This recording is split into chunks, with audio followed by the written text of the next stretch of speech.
Nifty as of now challenge मिलता हुआ 21,997 पे अनुज।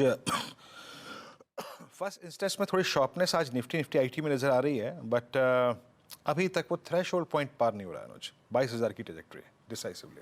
वीरू, मैं यही चीज़ कह रहा था कि एकदम गैप अप में तो आप नहीं कूद सकते। एक बार देख लीजिए मार्केट को, और अगर रिजेक्शन आया 22,050 का, और हर कोई अगर यही एक्सपेक्ट कर रहा है कि आज मार्केट रैली करेगा, तो हो सकता है कि फिर डिक्लाइन भी आ जाए। हाँ, इसमें एक चीज़ होगी, अब आपका जो ओपन और हाई है करीब करीब 22,021 पर है, और हमारी फर्स्ट रेजिस्टेंस 22,022। वो इतनी आसानी से छोड़ता नहीं है ऑप्शन राइटर। एक बार 22,000 की कॉल लेकर आइए जरा स्क्रीन पर, देखते हैं वो कहाँ ट्रेड कर रही है इस समय। जो आज की 22,000 की कॉल है, जहाँ सबसे ज़्यादा ओपन इंटरेस्ट था, जो हमने एक फर्स्ट रेजिस्टेंस लिया था, इसीलिए लिया था उसको 22,022 का। देखिए अभी 47 रुपये पर है ये। मेरे ख्याल से बड़ी कवरिंग के लिए 22,025, 22,030 का क्रॉस होना ज़रूरी है वीरू। अगर वो हुआ तो मुझे लग रहा है एक बार के लिए फिर 22,150 तक जाएंगे। लेकिन अगर नहीं हुआ तो जिसने आज सुबह सुबह लॉन्ग ले लिया उसके फंसने का भी रिस्क रहेगा। तो मैं यही कहूँगा कि थोड़ा सा, क्योंकि हमारी मार्केट, देखिए हमारी मार्केट फेड की वजह से नहीं गिरी थी, तो हमारी मार्केट फेड की वजह से बहुत ज़्यादा चल जाए ये भी बेस केस नहीं है। हो जाए शॉर्ट कवरिंग अलग बात है, लेकिन मैं थोड़ा सा केयरफुली रहूंगा ऐसी मार्केट में जहां पर ट्रेंड इतना वीक रहा है।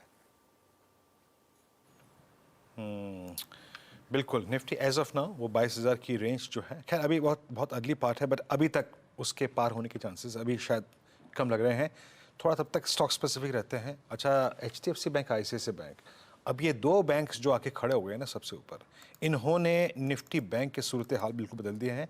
देख लीजिएगा क्या हो रहा है इस प्राइस पे Anuj. Nifty HDFC bank oversold, ICICI bank strong, और SBI इन द मिडवे।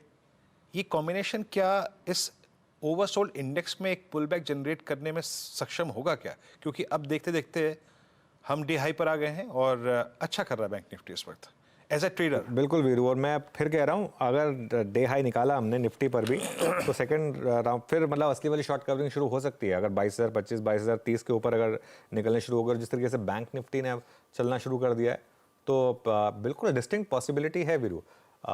तो आगे ना इसमें अप्रोच क्या होता है, इतने बड़े गैप अप के बाद आप करें क्या? मैं तो ये सोच रहा हूँ कि भाई इंडिविजुअल स्टॉक्स में आप भले ही फिर भी मोमेंटम ढूंढ सकते हैं, कुछ ट्रेड्स इधर उधर आपको मिल जाएंगी, लेकिन इंडेक्स लेवल पर ना ट्रेड ढूंढना थोड़ा मुश्किल हो जाता है इतने बड़े गैप अप के बाद।